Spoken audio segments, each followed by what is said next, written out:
This is really cool. This is really, really cool.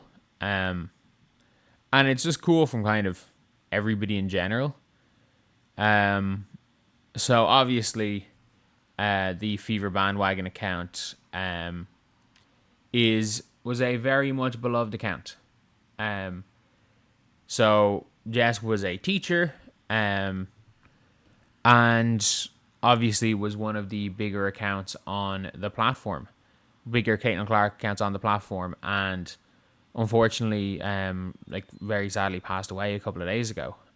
And yeah, I think a lot of people were it kind of shook a lot of people. So there were a couple of fundraisers in her name that were out there, and of all like, and this is one of those things where it's like everyone wants to talk about, oh, these players are bad, this team's bad, and it's like, sorry, wrong thing to click on. Um, so immediately, like, there's a fundraiser being held in her memory, and Caitlin Clark herself is the top donator. Caitlin Clark herself is the top donator, and like, if you scroll through the donations for this, so obviously here is the fundraiser. Like, if you want to scroll through um the donation list, it is literally like you're seeing like the likes of Pat Boyle, and you're seeing Indiana Fever, so many people in the organization, so many people in the organization, in and around the organization, donating to this. Caitlin Clark herself with 2K. You've seen, like, you're seeing a lot of creators. Like, I've seen, Kate, the CC Report account there. You're seeing so many people, and it's one of those things where, it's one of those things now where it is like it is just a all around cool thing. It's all around cool thing. Someone said, "Why haven't I made a post about the Angel Reese game?" I'm not gonna lie. I'm not gonna lie. After the stunt she pulled with Sandy Brondello, I'm just not going to.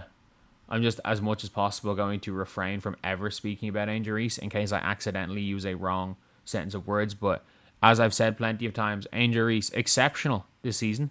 Probably going to make an all W team, and nearly having a perfect 20-point triple double is absolutely exceptional. Absolutely exceptional. So I'll leave it at that. But yeah, like, this is this is genuinely a really, really cool thing. And we're seeing more and more of stuff like this. Like, and not surprising given her character, but classy move, always bigger than basketball. You never be a hater. And like, everyone's talking, like, people are going out here just making shit up.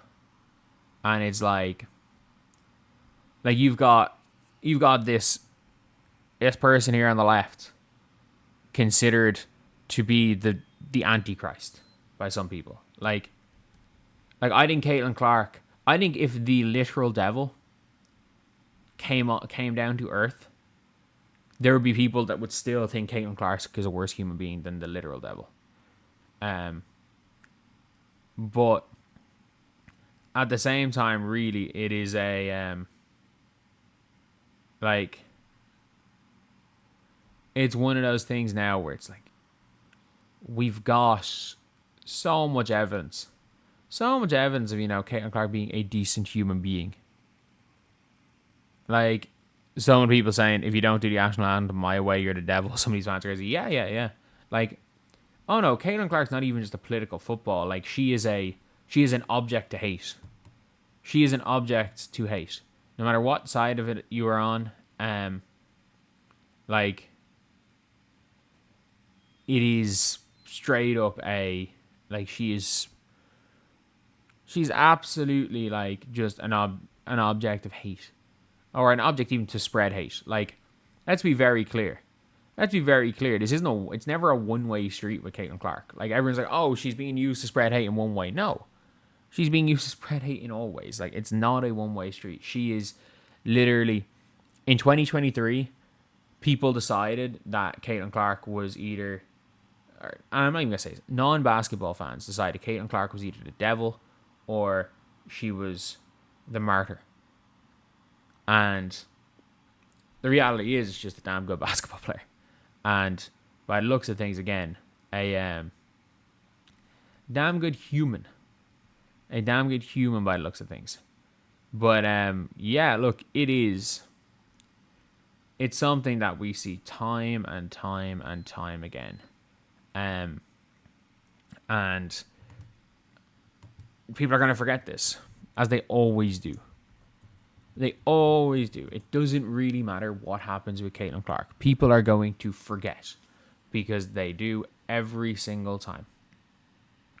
Caitlin can do something, then it's, oh yeah, Caitlin maybe isn't that bad, and then all of a sudden Caitlin's the devil. Suddenly the far right wackos turn on Caitlin, and the far left wackos are like, see, they were never your fans in the first place. And then 48 hours later, Caitlin Clark's getting blamed for whatever world crisis is happening on that day. She's getting blamed for whatever world crisis is happening on that given day. So, look, I really don't know. I really don't know in general what more she can do, except just, be a decent human. And yeah, I think overall that's kind of the way she is navigating. It's probably navigating the best way possible, because the only thing she can do is realistically be a decent human being. And yeah, I don't really see what else she can do. And someone said some will see this and claim she's self-promoting or doing it for attention. Yeah, some will do that, but I think one of the things that she probably knows is that no matter what she does, it's wrong. No matter what she does, it's going to be wrong. So why not just make your own decisions? Because no matter what decision you make, people are going to say it's wrong. So yeah, that is one of those things where we just gotta realize sometimes you cannot win. You just cannot win. So yeah, that is pretty much it. Amber Cox got money as well. That's cool. It's cool. Again, I got no issues with Amber Cox as a human. On a human level, I've got no issues with Amber Cox. That being said, I think she's a bad GM. She's a terrible GM. But yeah, anyway, see you guys.